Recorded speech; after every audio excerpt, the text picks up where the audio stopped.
Dmitry Gorin, who's been practicing in Los Angeles for a very long time. What do you make of this? Do you think the judge was a bit harsh? Is this really that important? Did the defense really drop the ball? And are they perhaps overwhelmed because their lead forensic attorney is ill and has not been there for 2 weeks? Well, it is basically a very powerful defense opinion here that Dr. Bodden is offering, namely that if the spine wasn't fully severed at the crime scene, that Ms. Clarkson could have spit or expirated the blood out onto Phil Spector, which could explain why there was some blood spatter on Phil Spector's jacket. So that's a very powerful defense theory, which is what they've been trying to get all along. I mean, they've argued first that blood spatter could travel up to 6 feet.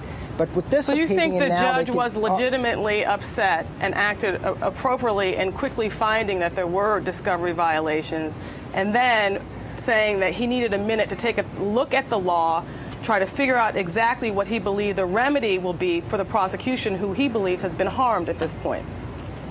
Right. California Penal Code Section 1054 requires that all trial discovery is turned over 30 days before trial or immediately upon receipt. There's no exception.